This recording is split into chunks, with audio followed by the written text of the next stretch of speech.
Welcome back to day 19 of the B-Movie Drive-In Exploitation Challenge. I got in 3 movies today. First up, went back to this box set of 32 movies and watched They Saved Hitler's Brain, 1968. It's also known as Mad Men of Mandoras. The version They Saved Hitler's Brain is like 20 minutes longer. There was some. This looks like a made-for-TV adaptation. Basically, there's some UCLA students got together and made a low-budget film. It was directed by David Bradley, and I guess he was a UCLA film student. It was not very good. And what's really strange about this one is I've watched it probably 4 or 5 times. I watched the shorter version, Mad Men of Mandoras, and then I've watched They Saved Hitler's Brain 2 or 3 times. It's I can't explain it, but every time the B-Movie Drive-In Exploitation Challenge comes around, I end up gravitating to this film for some reason. And Hitler's Brain, you do get to see Hitler's head. It's at the very end, the last few minutes of the film.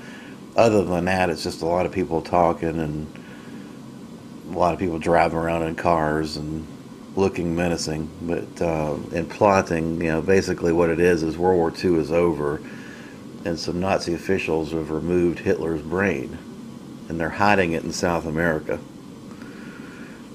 It's just terrible film. I don't. It's the only thing of interest, I think, in this film is that it's been the subject of a lot of parodies. The Simpsons cartoon show had an episode about it. There's been a bunch of different parodies of this film. So that's They Saved Hitler's Brain. Terrible stuff.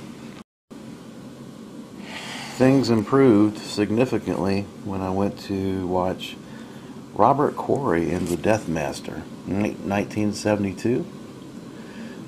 And this film was directed by Ray Danton. For those of you who don't know, Ray Danton directed Psycho Killer. So he had an interesting filmography, Ray Danton. He also did some Barnaby Jones TV shows. Hawaii Five-0, things like that, Frank Cannon. Anyway, Robert Quarry, who came off of the 2 Count Yorga films, returns in this hippie. Another way to describe it is basically he's running this commune, and all these hippies are kind of surrounding him, and he's feeding off of these hippies at his leisure, kind of enticing them with his articulate ways of talking about life and things like that. But basically, he's just trying to lure them into his little world and then feed off of them. I think the acting that kind of surrounds Quarry in this one is spotty at best, but Quarry is such a good actor, and he's so compelling as a vampire but the film is very, very entertaining all the time that he's on the screen. It's great stuff.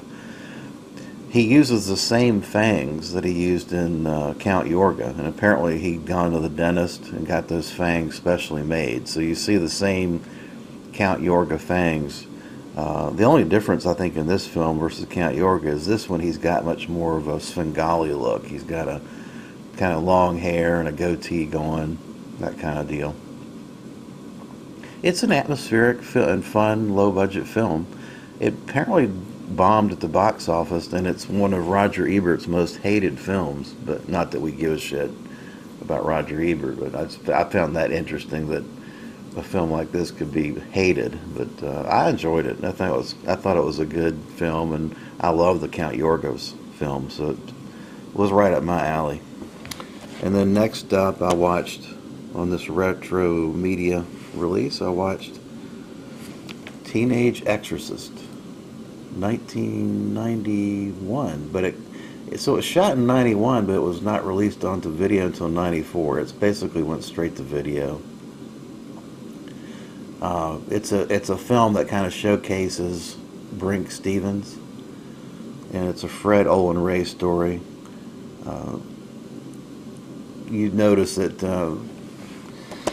Michael Berryman has a brief part in this. He plays a realtor that basically sells Brink Stevens this spooky old house, and she becomes possessed. It's a possession comedy, is what it is. The father that exorcises the demons is Robert Quarry. It's just a series of, it really is just a series of silly comedy vignettes in and around the theme of Brink Stevens being possessed. But it's straight comedy, and there's parts of it I think that are pretty funny. Eddie Deason is in this, and I think Eddie Deason is a hoot. He's kind of this nerd guy. If you've seen him, he was in Grease and Grease 2 and War Games. People may remember him from War Games. He's kind of a nerdy, nasally, high-pitched guy. You'll know, as soon as you see him, you'll know him. He's a funny dude. He really is. He's in this, and he's playing off of Brink Stevens, who's possessed. Even Joe Bob Briggs apparently wasn't too impressed with this one. He only gave it 1 star.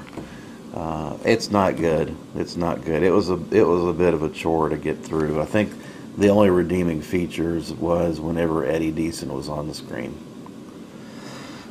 All right, well, that'll wrap up day 19 and getting to the end here. Appreciate everyone watching. Thanks.